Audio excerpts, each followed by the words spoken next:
Hello, everybody. My name is still Kyla Wright. I am still inside. I'm still reading Jane Eyre by Charlotte Bronte. This is going to be chapter 8.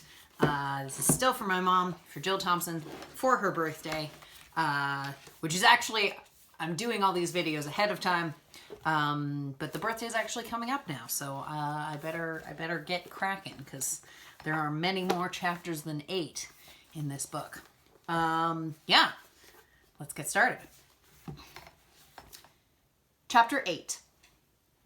Ere the half hour ended, 5 o'clock struck. School was dismissed, and all were gone to the refectory to tea. I now ventured to descend. It was deep dusk.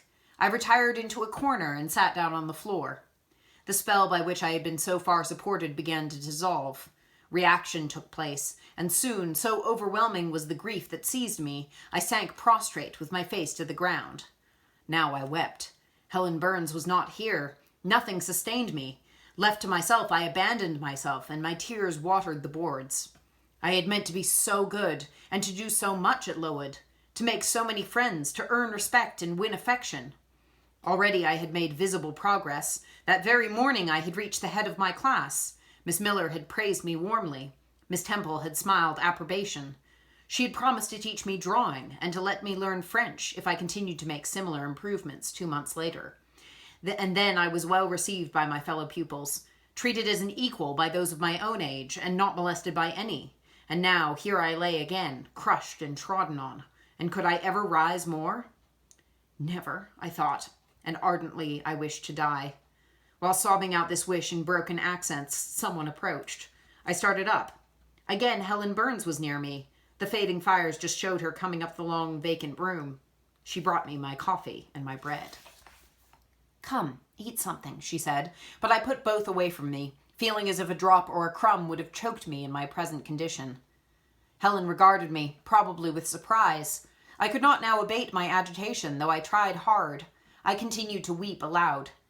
She sat down on the ground near me, embraced her knees with her arms, and rested her head upon them.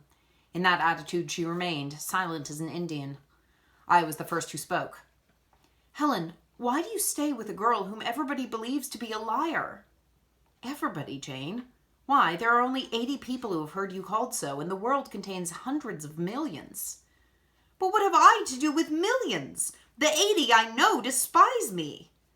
"Jane, you're mistaken. Probably not one in the school either despises or dislikes you. Many, I am sure, pity you very much." "How can they pity me after what Mr. Brocklehurst has said?" "Mr. Brocklehurst is not a god, nor is he even a great and admired man. He is little liked here. He never took steps to make himself liked. Had he treated you as an especial favorite, you would have found enemies, declared or covert, all around you. As it is, the greater number would offer you sympathy if they dared. Teachers and pupils may look coldly on you for a day or two, but friendly feelings are concealed in their hearts, and if you persevere in doing well, these feelings will ere long appear so much the more evidently for their temporary suppression. Besides, Jane—" She paused. "Well, Helen?" said I, putting my hand into hers. She chafed my fingers gently to warm them, and went on. "If all the world hated you and believed you wicked, while your own conscience approved you and absolved you from guilt, you would not be without friends. No, I know I should think well of myself, but that is not enough. If others don't love me, I would rather die than live. I cannot bear to be solitary and hated, Helen. Look here, to gain some real affection from you or Miss Temple or any other whom I truly love, I would willingly submit to have the bone of my arm broken, or to let a bull toss me, or to stand behind a kicking horse and let it dash its hoof at my chest." "Hush, Jane. You think too much of the love of human beings. You are too impulsive, too vehement. The sovereign hand that created your frame and put life into it has provided you with other resources than your feeble self, or than creatures feeble as you. Besides this earth, and besides the race of men, there is an invisible world and a kingdom of spirits. That world is round us, for it is everywhere, and those spirits watch us, for they are commissioned to guard us. And if we were dying in pain and shame, if scorn smote us on all sides and hatred crushed us, angels see our tortures, recognize our innocence, if innocent we be, as I know what you are of this charge which Mr. Brocklehurst has weakly and pompously repeated at second hand from Mrs. Reed. For I read a sincere nature in your ardent eyes and on your clear front. And God waits only for the separation of spirit from flesh to crown us with a full reward. Why then should we ever sink overwhelmed with distress when life is so soon over, and death is so certain an entrance to happiness, to glory? I was silent. Helen had calmed me, but in the tranquility she imparted, there was an alloy of inexpressible sadness. I felt the impression of woe as she spoke, but I could not tell whence it came. And when, having done speaking, she breathed a little fast and coughed a short cough, I momentarily forgot my own sorrows to yield to a vague concern for her. Resting my head on Helen's shoulder, I put my arms round her waist. She drew me to her, and we reposed in silence. We had not sat long thus when another person came in. Some heavy cloud swept from the sky by a rising wind had left the moon bare, and her light, streaming in through the window near, shone full on both of us and on the approaching figure, which we at once recognized as Miss Temple. "I came on purpose to find you, Jane Eyre," said she. "I want you in my room, and as Helen Burns is with you, she may come too." We went. Following the superintendent's guidance, we had to thread some intricate passages and mount a staircase before we reached her apartment. It contained a good fire and looking cheerful. Miss Temple told Helen Burns to be seated in a low armchair on one side of the hearth, and herself taking another, she called me to her side. "Is it all over?" she asked, looking down at my face. "Have you cried your grief away?" "I am afraid I shall never do that." "Why?" "Because I have been wrongly accused, and you, ma'am, and everybody else will now think me wicked." "We shall think you what you prove yourself to be, my child. Continue to act as a good girl, and you will satisfy us." "Shall I, Miss Temple?" "You will," she said, passing her arm round me. "And now, tell me, who is the lady whom Mr. Brocklehurst calls your benefactress?" "Mrs. Reed, my uncle's wife. My uncle is dead, and he left me to her care." "Did she not, then, adopt you of her own accord?" "No, ma'am. She was sorry to have to do it, but my uncle, as I have often heard the servants say, got her to promise before he died that she would always keep me." "Well, now, Jane, you know, or at least I will tell you, that when a criminal is accused, he is always allowed to speak in his own defense. You have been charged with falsehood. Defend yourself to me as well as you can. Say whatever your memory suggests as true, but add nothing and exaggerate nothing." I resolved in the depth of my heart that I would be most moderate, most correct, and, having reflected a few minutes in order to arrange coherently what I had to say, I told her all the story of my sad childhood. Exhausted by emotion, my language was more subdued than it generally was when it developed that sad theme, and mindful of Helen's warnings against the indulgence of resentment, I infused into the narrative far less of gall and wormwood than ordinary. Thus restrained and simplified, it sounded more credible. I felt, as I went on, that Miss Temple fully believed me. In the course of the tale, I had mentioned Mr. Lloyd as having come to see me after the fit, for I never forgot the, to me, frightful episode of the Red Room, in detailing which my excitement was sure, in some degree, to break bounds, for nothing could soften in my recollection the spasm of agony which clutched my heart when Mrs. Reed spurned my wild supplication for pardon, and locked me a second time in the dark and haunted chamber. I had finished. Miss Temple regarded me for a few minutes in silence, and then she said, "I know something of Mr. Lloyd. I shall write to him. If his reply agrees with your statement, you shall be publicly cleared from every imputation. To me, Jane, you are clear now." She kissed me, and still keeping me at her side, where I was well contented to stand, for I derived a child's pleasure from the contemplation of her face, her dress, her one or two ornaments, her white forehead, her clustered and shining curls, and beaming dark eyes, she proceeded to address Helen Burns. "How are you tonight, Helen? Have you coughed much lately?" "Not quite so much, I think, ma'am." "And the pain in your chest?" "It is a little better." Miss Temple got up, took her hand, and examined her pulse. Then she returned to her own seat. As she resumed it, I heard her sigh low. She was pensive a few minutes, then, rousing herself, she said cheerfully, "But you two are my visitors tonight. I must treat you as such." She rang her bell. "Barbara," she said to the servant who answered it, "I have not yet had tea. Bring the tray and place cups for these two young ladies." And a tray was soon brought. How pretty to my eyes did the china cups and bright teapot look, placed on the little round table near the fire.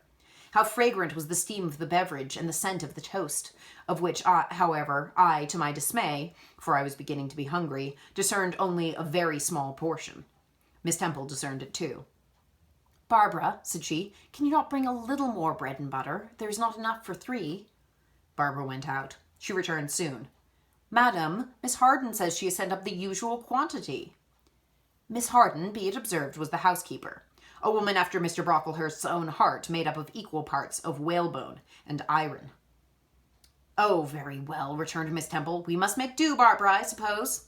And as the girl withdrew, she added, smiling, "Fortunately, I have it in my power to supply deficiencies for this once."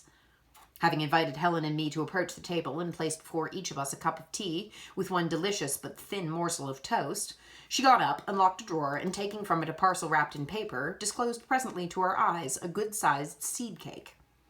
"I meant to give each of you some of this to take with you," she said, "but as there is so little toast, you must have it now." And she proceeded to cut slices with a generous hand. We feasted that evening on nectar and ambrosia, and not the least delight of the entertainment was the smile of gratification with which our hostess regarded us, as we satisfied our famished appetites on the delicate fare she liberally supplied. Tea over and the tray removed, she again summoned us to the fire.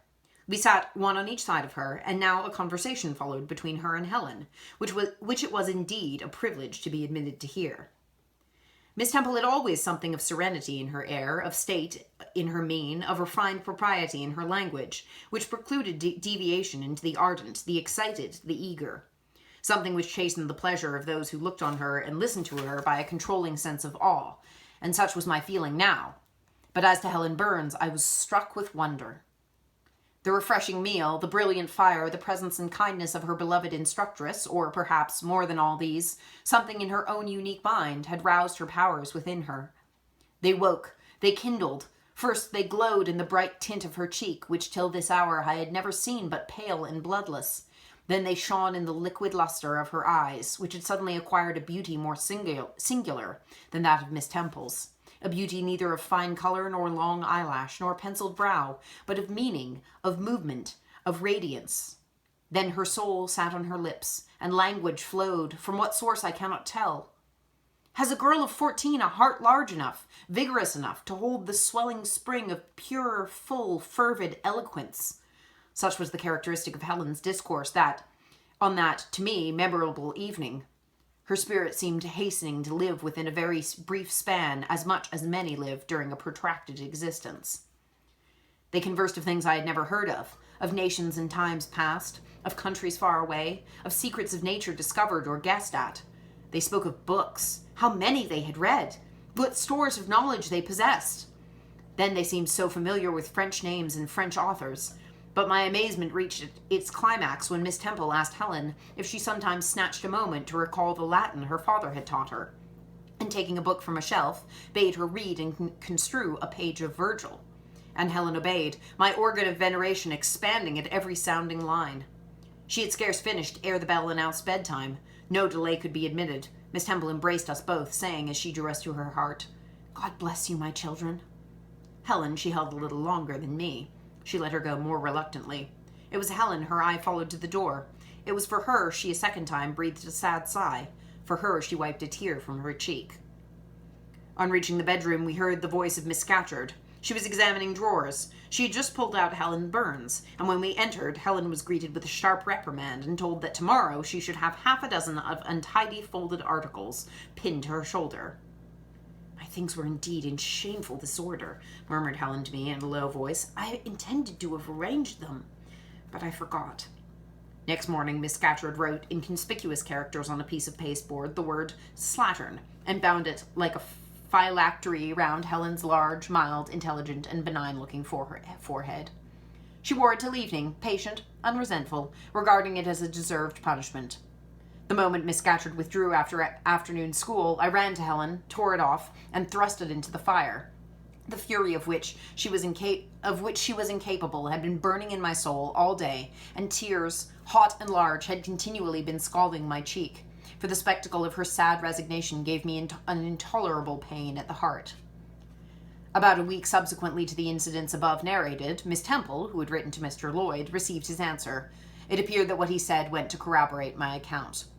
Miss Temple, having assembled the whole school, announced that enquiry had been made into the charges alleged against Jane Eyre, and that she was most happy to be able to pronounce her completely cleared from every imputation. The teachers then shook hands with me and kissed me, and a murmur of pleasure ran through the ranks of my companions. Thus relieved of a grievous load, from that hour set to work afresh, resolved to pioneer my way through every difficulty. I toiled hard, and my success was proportionate to my efforts. My memory, not naturally tenacious, improved with practice. Exercise sharpened my wits. In a few weeks I was promoted to a higher class. In less than 2 months I was allowed to commence French in drawing. I learned the first 2 tenses of the verb être, and sketched my first cottage, whose walls, by the by, outrivaled in slope those of the Leaning Tower of Pisa, on the same day. That night, on going to bed, I forgot to prepare in imagination the Barmecide supper of hot roast potatoes or white bread and new milk, with which I was wont to amuse my inward cravings. I feasted instead on the spectacle of ideal drawings which I saw in the dark, all the work of my own hands, freely penciled houses and trees, picturesque rocks and ruins, Cuyp-like groups of cattle, sweet paintings of butterflies hovering over unblown roses, of birds picking at ripe cherries, of wrens' nests enclosing pearl-like eggs, wreathed about with young ivy sprays. I examined, too, in thought, the possibility of my ever being able to translate currently a little French story which Madame Pierrot had that day shown me. Nor was that problem solved to my satisfaction ere I fell sweetly asleep. Well has Solomon said, "Better is a dinner of herbs where love is, than a stalled ox and hatred therewith." I would not now have exchanged Lowood, with all its privations, for Gateshead and its daily luxuries. That's the end of the chapter. It was very nice. I really liked, my favorite section of that part might be the part where they're talking, that little passage, where it's talking about Helen, how beautiful Helen is when she's talking about things she likes. I like Helen a lot. I identify with her because I too am somebody who likes to talk about books and does not like to organize my sock drawer. Yeah, anyway, that's chapter 8 of Jane Eyre. I will see you next time. Have a good day. Goodbye.